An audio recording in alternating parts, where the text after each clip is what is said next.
Hi குட்டீஸ். இப்போ நம்ம என்ன கதை பார்க்க போகிறோன்னா, ஒரு பெண்ணோட பசியை நாகத்தாலேயே தீர்க்க முடியல. வாங்க பார்க்கலாம். ஒரு பெண்ணும் ஒரு நாகமும் ரொம்ப நண்பர்களாக இருந்தாங்க. அந்த பெண்ணுக்கு ரொம்ப பசியாக இருந்தது. அப்போ நிறைய சமோசாவெல்லாம் சாப்பிட்றாங்க. அதுக்கப்புறம் சமோசாலாம் தீர்ந்து போயிடுச்சு. உடனே நாகம் நண்பனை போய் மிரட்ட ஆரம்பிக்கிறா. நாகமும் ரெண்டு கையில் நிறைய சமோசா வாங்கிட்டு வந்து கொடுக்குது. அந்த சமோசாவெல்லாம் சாப்பிட்றா. மறுபடியும் சமோசா தீந்துருச்சுங்க. நாகத்தை குச்சி எடுத்துகிட்டு போய் மிரட்டுறா. நாகம் உடனே வேகமாக போய் மீன் வாங்கிட்டு வருதுங்க. அந்த மீனை நாகமே பொறிச்சு கொடுக்குதுங்க.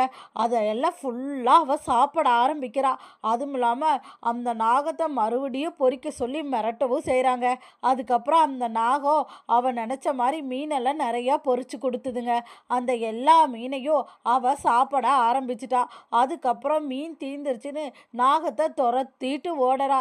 போய் இன்னி எனக்கு சாப்பிட்றக்கு ஏதாவது கொண்டு வான்னு. நாகம் அழுக ஆரம்பிச்சிருச்சு. அவளோட பசியும் போக்க முடியல. இந்த கதையில் நம்ம ரொம்ப கஷ்டப்படுறோம். ஆனால் யாரும் லைக் பண்ணி சப்ஸ்கிரைப் பண்ணலைன்னு.